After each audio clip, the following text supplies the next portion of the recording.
Saint Germain, the transition, dear ones, people of this time, this turning point, and this special era. You are born consciously into this age to contribute to the ascension process and to receive your share in the success of this great undertaking. Now everything is beginning to move, because the time of waiting, of hope, and of faith is over. You perceive that everything is changing, but often you cannot see the good, the light, or the sacred foundation beneath all current events. How can you believe that everything is unfolding according to the Creator's will and for the highest good of humanity, when the daily news broadcasts the exact opposite and upends people's lives? This becomes possible as soon as you stop seeing yourself as a pawn in the great game and begin to perceive yourself as a player. How is this achieved? By becoming aware of the power of your thoughts, the influence of your words, and the importance of responding to hatred with love and to the hardness of heart that grips many people with compassion. Your significance, your role at this moment, is not to transform the entire world, but to become aware of your role in the change of everyday life. Then your life takes a new turn, and you stop doubting yourself or despairing of the world. You have found your highest purpose, and there is no longer any reason for discouragement or loss of hope. Increasing frequency, this world is in transition, through an increase in frequency, toward the next dimension. During this process, many people feel uprooted, lose their sense of purpose, and doubts arise.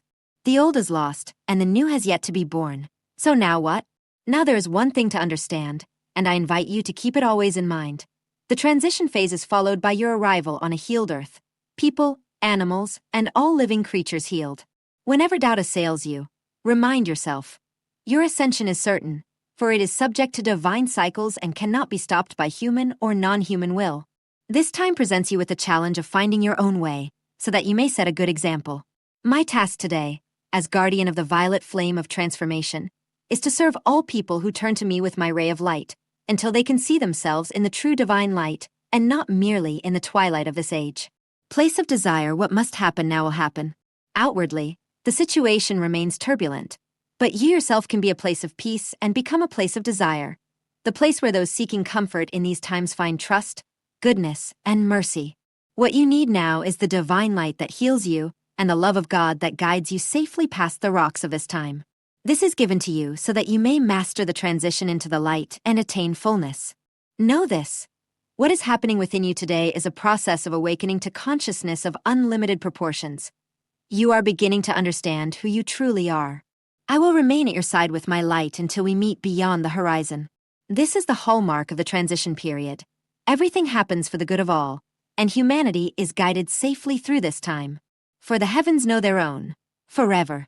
I am a master of Saint Germain. ##, the moment you realize you are free, freedom is not granted. It is claimed.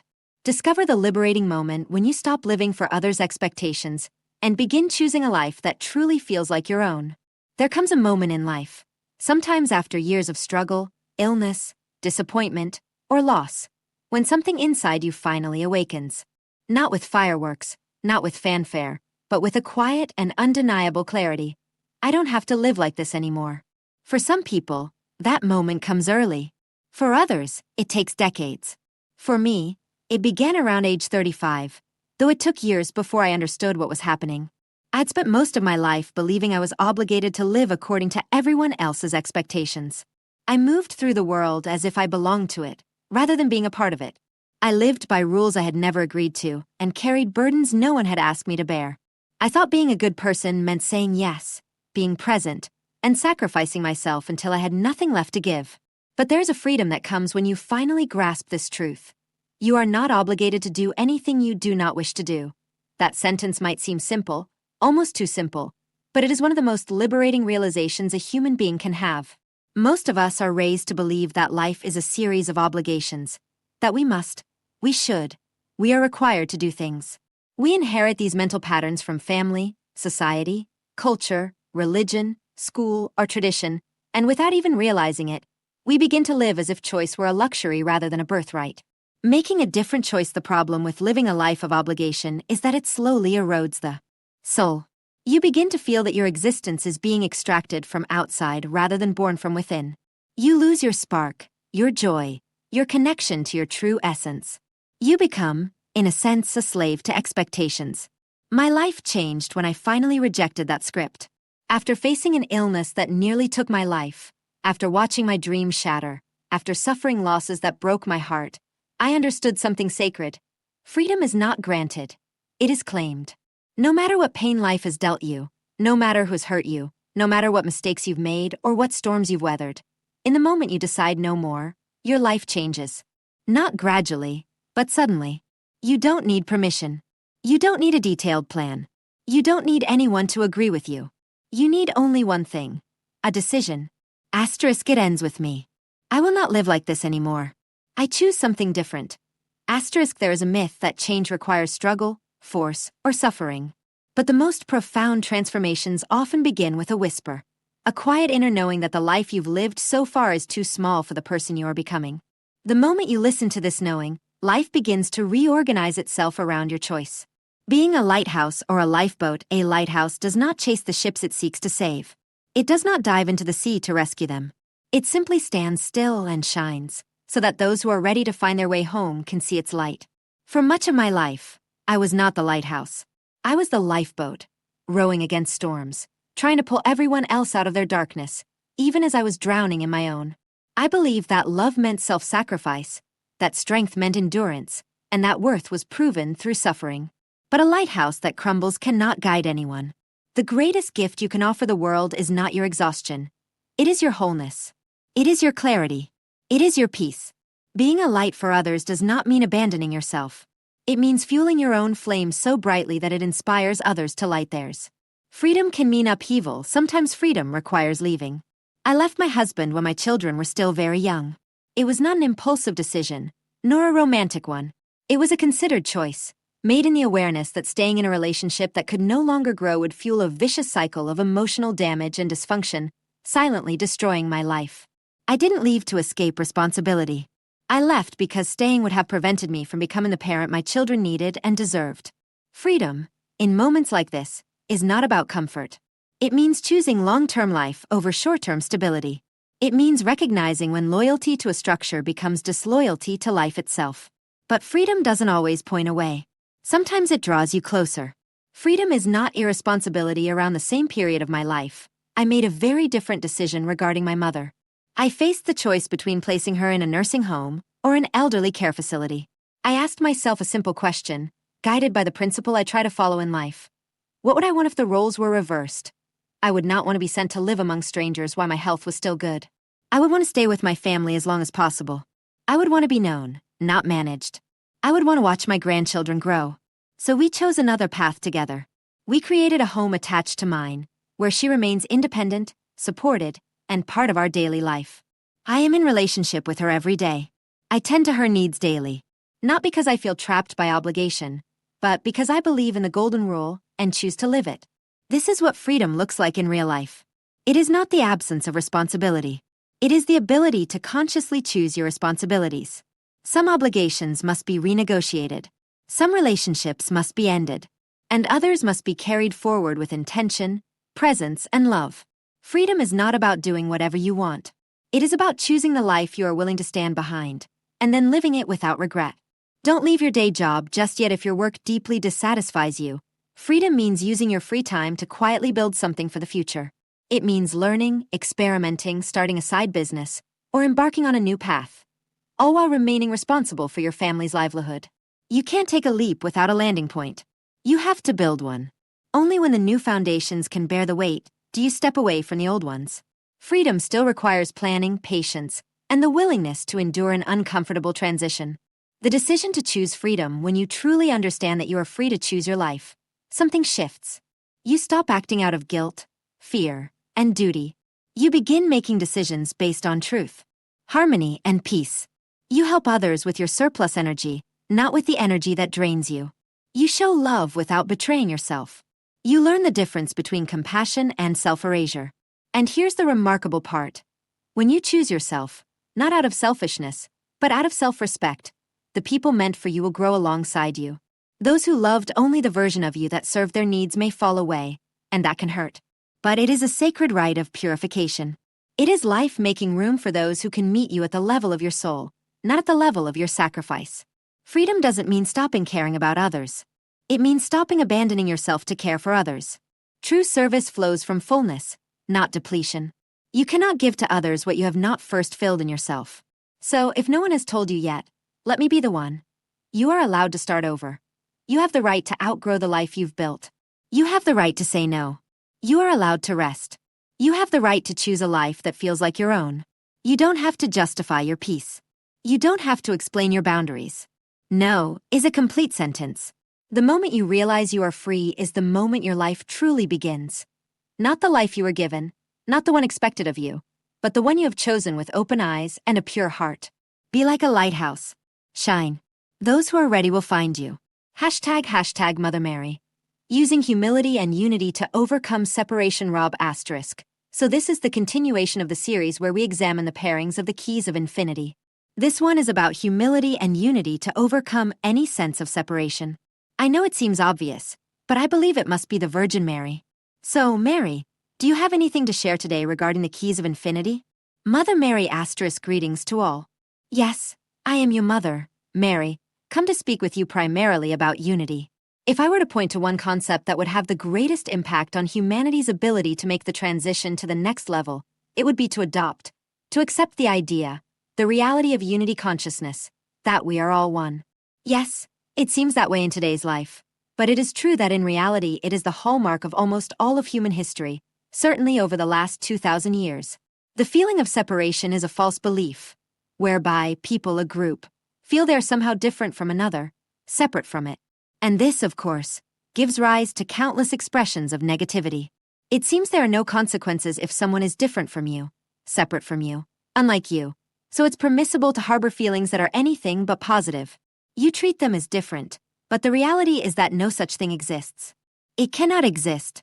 You overcome this sense of separation, the feeling of being somehow separate from everything you see, where everything you observe outside seems separate from you, by realizing that, in truth, it is simply an expression of what is within you. It is there because you put it there, because you designed your life to give you that experience of whatever you see out there. So, the three-dimensional system is structured to make you believe you are separate from everything, from the all. And in fact, this is the main point of experiences in this physical realm, that you are somehow separate from your source. As we have said before, this is impossible. There is no such thing as being separate from source. Everything you witness, everything you see, everything you can touch and feel has manifested through the same energy that generated you. You and that thing are the same energy, the same expression of divine creation. You may have chosen what you wish to experience, but it is all the same thing, the same as you. You and that thing are of the same substance, so as we said last time, you are connected to that thing. You are equal to that, through the sense of humility within you. That is, the awareness that you are not better than anyone else, but at the same time not inferior to anyone or anything. Since you were created by that same power, the universal power that gives rise to every physical expression, you possess within you, at every moment, the full power of the entire universe. Through yourself, your beliefs, and that sense of humility, you find the expression of unity consciousness. You come to understand that you are equal to everyone else, so any conflict you have with another is simply the expression of an inner conflict. You bring everything back into balance, the balance of yourself, and through your humility toward the all, through that sense of unity consciousness, all these conflicts will begin to dissolve. In fact, they will disappear, because ultimately it makes no sense to fight with yourself. There is no winner. There is no loser. It is simply an experience you choose to have. And as soon as you decide, I'm done with this, I've had the experience I wanted to have, and you begin to understand that I am the same as everything I see, and you fully integrate this unity consciousness into your belief system, then the world will change. Again, of all the keys to paradise, unity consciousness is the key, that will perhaps make the greatest progress for society as you perceive it at this moment. This does not mean it is the only one, but it is one of those most needed at this time. So, as you go about your daily life and observe something that apparently appears external to you, return to the understanding of unity consciousness, to the fact that it is part of you, that you created it. If you don't like what you see, then decide to change it, with the full awareness that the power of the all is behind you, with this intention, behind this intention, and the world will change in miraculous ways. We look forward with great anticipation to the change, the transition that you are all undertaking in this regard. It is wonderful from our side to see it. It is happening, in fact, with patience, love, and ultimately joy. So I leave you with this thought. Go with my blessing, and with the awareness that we are one. Goodbye for now. Hashtag the inner life of attention. How mindfulness shapes focus, resilience, and well-being. Discover how mindfulness trains attention, reduces stress, and fosters emotional resilience. Learn simple techniques to stay present in a world full of distractions. In a world shaped by constant notifications, shifting demands, and endless streams of information, attention has become one of our most precious resources, and one of the most fragmented. We move rapidly from one task to another, often never fully settling on any single moment. Over time, this fragmented attention can leave us feeling scattered, reactive, and disconnected from our own experience. Mindfulness offers a different approach. Rather than trying to control the world around us, it invites us to train the way we relate to it, beginning with attention itself. Attention as a trainable skill at its core, mindfulness is not about achieving a particular state, but about cultivating awareness. Jahn, founder of mindfulness-based stress reduction, MBSR, defines it as the awareness that arises from paying attention, on purpose, in the present moment, and non-judgmentally. This capacity is already within us, but as mindfulness teacher Florence Malayo-Meyer explains, it requires continuity and discipline to access it consistently. Like physical strength, attention develops with practice. Choosing to sit, walk, or simply notice what is happening in the present moment, again and again, begins to stabilize the mind. Awareness in a distracted world. Modern life makes this practice both more difficult and more necessary. Technology, while powerful, often pulls us away from direct experience. We scroll, click, and respond, sometimes without fully realizing what we are doing or feeling. Mindfulness can serve as an antidote. According to teacher Michael Carroll, this practice helps restore a sense of trust, curiosity, and authenticity amid rapid change. It allows us to handle our thoughts and emotions more effectively, rather than being overwhelmed by them. In this way, mindfulness is not about withdrawing from the world, but about engaging with it more fully. Simple practices for everyday awareness. Mindfulness doesn't require long hours of meditation to begin making a difference. Small, consistent practices can have a significant impact. Short micro-meditations, for example, offer brief moments to pause and notice what is present, according to author and teacher Locke Kelly. These glimpses of awareness can pull us out of habitual thought patterns and lead to a more open and grounded state of mind. Informal practices, like focusing on the breath, noticing sensations during a walk, or eliminating distractions during a daily activity, can also help strengthen attention. Research suggests that these everyday forms of mindfulness can be particularly effective in reducing anxiety and improving well-being. Compassion and emotional resilience. When attention stabilizes, something deeper often emerges: the way we relate to our experience. Mindfulness is not just about noticing what happens, but also about how we approach it. Compassion practices help create an inner space, a space that can hold difficult emotions without being overwhelmed by them. Teacher Sharon Salzberg describes compassion as the recognition that we are larger than our anger and even our pain. This shift in perspective allows for greater resilience, even in challenging circumstances.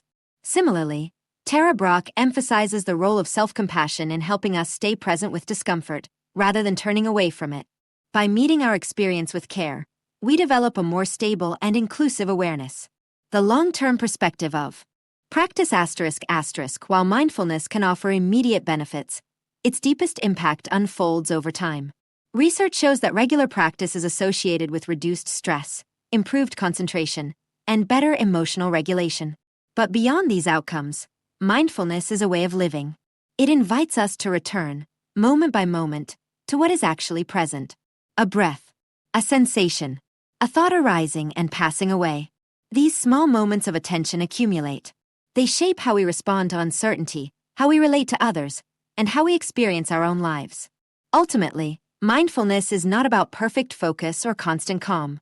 It is about learning to be here, now, fully, honestly, and with care. And that is a practice we can return to again and again. ## Galactic message. Be timeless. The space-time matrix in which you exist is nothing but smoke in the mirrors. The very foundation of physical reality is illusory in nature, for the veils of space and time cloud your perception from practically the moment you emerge from the womb. Enchanted by the linear nature of the physical plane, you are led to believe that you are an isolated fragment in a dark and desolate universe. But what if we told you there is a way out? We have observed many on your planet claiming to have escaped the Matrix by achieving financial security and independence from governing bodies. But to us, this is a ridiculous form of freedom compared to what is being offered to you. True freedom comes when every form of separation your perception collapses, and you contemplate all of existence within yourself. The Maya veils of space and time dissolve. Your perception goes beyond perception. Your observations transcend the mere observer. Everything you experience does not happen to you, but through you and for you. There is no resentment, bitterness, jealousy, or selfishness in this state, for as you have understood, every single person is an extension of yourself. So what they have, you also have, and vice versa. Being deeply timeless means aligning with the innate timelessness of your soul. It is then that you enter the cosmic dwelling of the eternal present, or eternity, and contemplate all beings existing simultaneously within your consciousness. How to get there? Meditation disconnects you from the body, the mind, and its tumultuous emotions, allowing you to simply identify with the inner spaciousness that makes their existence possible. This is what you are, a window onto the infinite. So today we encourage you to meditate more consistently, to let your consciousness define you, rather than the transient phenomena experienced in the universal flow of change. ## Ashanti, the human/extraterrestrial hybrid. Humanity needs first contact. I am Ashanti. I am Sasani. I am here to witness humanity's first contact on Earth. You, as members of the human race, are here at this time to experience first contact. It will be an event of enormous importance for all human beings on Earth, now and for all future generations. You will have the opportunity to be part of it, and it will be an experience that will influence your consciousness and your sense of identity. You need it to grow, to expand, to go beyond the limits reached so far in human history. The time has come to unite.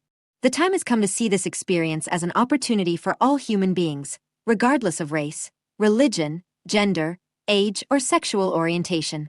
You are destined to have a global contact experience that will unite you as one single human race, one world, one community.